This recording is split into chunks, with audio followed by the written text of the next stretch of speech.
рахмет, отырамыз. Бүгінгі сын сағатымызға қош келдіңіздер. Сабағымызды бастамас бұрын мен сіздерді 3 топқа бөліп алғым келіп тұр. Ол үшін алдарыңызда тұрған әр пазлда әр оқушының аты жазылған.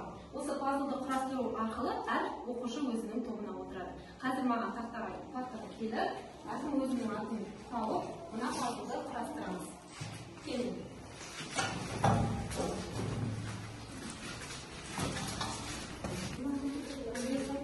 Birinchi top dayım var. Üçüncü top dollar dayım ekan ya. Üçüncü topga o'tiramiz.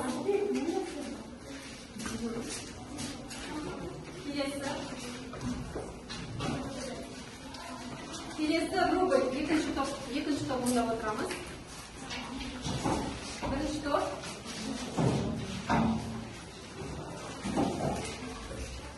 Birinchi top, senga birinchi topga o'tiramiz. O'tiramiz. Ballar, sizlar buni fazla qarashtirib chiqdinglar ya. Endi arkaysi har o'quvchi o'zining to'buna o'tirsin. Bunda bizga birinchi top tenga, ya tenga to'pi ekan. Ikkinchi top rubl, uchinchi top bizga dollar to'pi bo'ladi. Endi ballar, жалпы сабағымызды бастамас бұрын мен сіздерге сұрақ қойғым келіп тұр. Жалпы ақша деген сөзді қалай түсінесіздер? Ақша дегеніміз не? Ақша дегеніміз не? Жалпы әркім өзінің ойын айтып кетсе осы кезде. Қалай ойлайсыңдар? Кім? Қазбек, өз ойыңды айта қойшы. Менің ойымша ақша деген ол адамға ең қажетті, ең құнды нәрсе. Себебі қазіргі заманда ақша ең бірінші орында болып саналады. Себебі ақша ең үлкен пайда көзінің бірі. Жарайсың, тағы да өз ойын айтушы бар ма? Жарайды, өте керемет, ойын өте құнды болды. Сонымен оқушылар, бүгінгі біздің сынып сағатымыздың тақырыбы ұлттық теңге ел тәуелсіздігінің символы екен. Үшінші топ бізде доллар тобы болады. Енді бүгінгі біздің сабақтың мақсаты Қазақстанның ұлттық ақшасына көшу тарихы, оның маңызын түсіндіру, төл теңгенің тарихы, өз ұлттық теңгеміздің айналымға кіруі, қалай кімдер жасалғаны туралы толық мағлұмат беру екен. Енді балалар, жалпы айта кететін болса, жалпы ақша деген ол адам баласының өмір сүру мен әрекет етуінің бір ажырамас бөлігі болып табылады екен. Ауа мен су бізге қаншалықты қажет болса, ақша да соншалықты қажет, иә? Бірақ неге олай дейміз? Өйткені бізде ақша бұл бізде тамақ, ақша бізде киім сатып аламыз, иә, ақша арқылы. Ал енді ақша бұл біздің рухани материалдық қажеттіліктерімізді өтегенімен бұл рухани құндылық бола алмайды екен, иә, бізге. Жалпы ақша біздің заманымызға дейін осыдан 3000 жылдан бергі уақытта пайда болған екен. Оған дейін ақша ретінде, яғни нелерді алмастырған бір-бірлерімен тауарларды, малдарды бір-бірімен айырбас ретінде қолданған екен.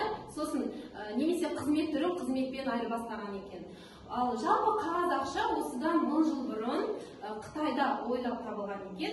Бізге осыдан 2000 қағаздың туған жері Қытайда ойлап табылып, 2 ғасырдан кейін әлемге таратылған екен. Сонымен тағы да айта кететін болсақ, балалар жалған ақша жасау ол өте қатаң ауыр жаза болып есептелген екен ол кезде. Енді тағы да ойымызды толықтыру үшін келесі мен видеоға кезек берсем, келесі видеода толық ақпарат аламыз қазір.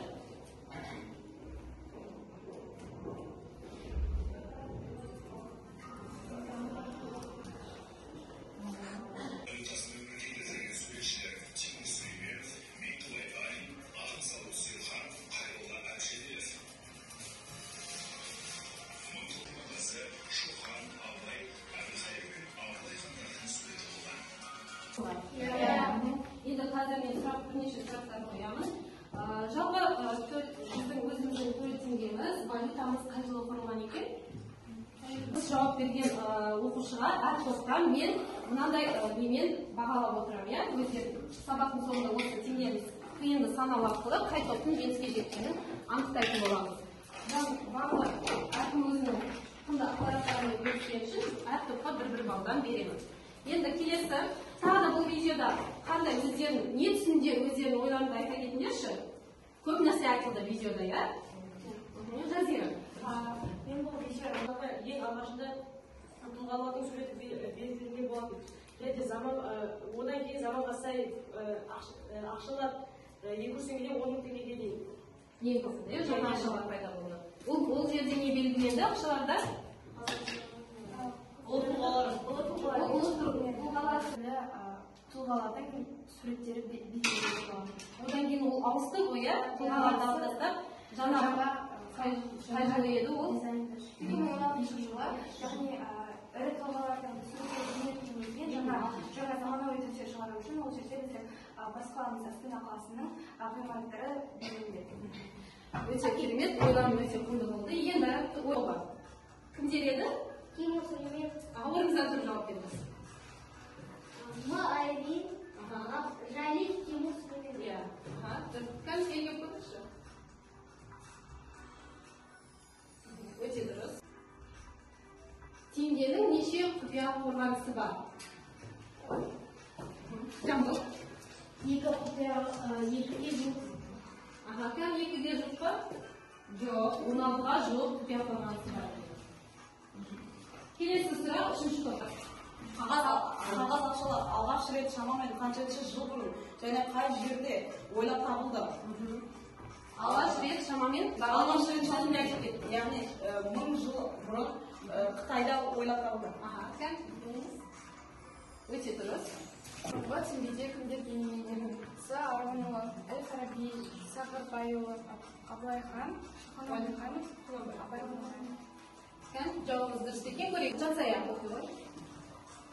Төлемді растайтын қағаз. Не деп айтамыз? Төлемді растайтын қағазды? Чек жазамыз. Кәм? Қайда несие алуға болады? Бұл банктен алу. Несиені банктен алуға дейміз, иә? Келесі, бірінші топқа, екінші топқа сұрақ. Ақша сақтайтын мекеме. Қалай айтылады, Динара? Ақша сақтайтын мекеме банк деп аталады. Иә, дұрыс. Кәм көрейік? Алғашқы шығарған орным Англиядағы Харрисон, енді Самс екен, иә? Өте дұрыс. Сұрақ осымен аяқталды.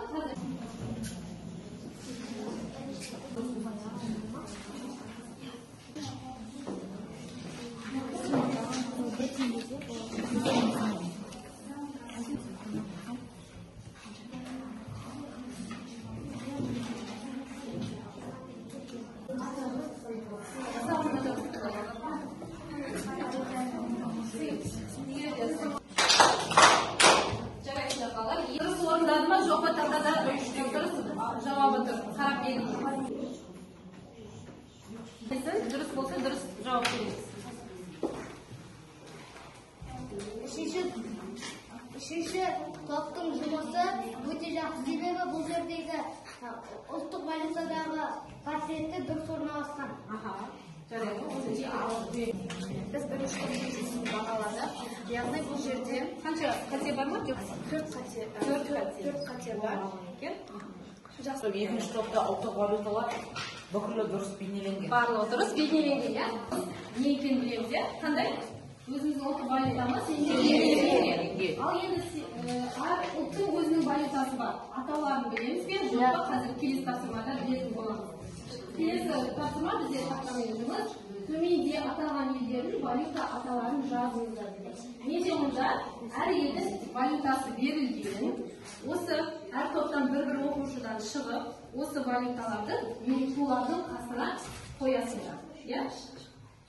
Келесі үшінші топтан, мен шығарғым келіп отыр, үшінші топтан кім шығады? Қай мемлекет тұрған? Ресей мемлекеті екен, дұрыс па балалар? Ресей мемлекеті, дұрыс. Несі валютасы? Валютасы сом. Ресейдің валютасы балалар рубль деп аталады. Келесі бізде қай мемлекеттің туы берілген екен? Жамбыл дұрыс айтады, Өзбекстан. Енді Өзбекстанның валютасы қалай аталады білеміз ба? Сом деп аталады. Сом деп айтылады, дұрыс. Кәні жамбыл дұрыс тапты ма? Туы берілген Қырғызстан мемлекетінің туы берілген екен. Ал енді Қырғыз мемлекетінің валютасы қалай аталады? Қырғыз валютасы сом деп аталады.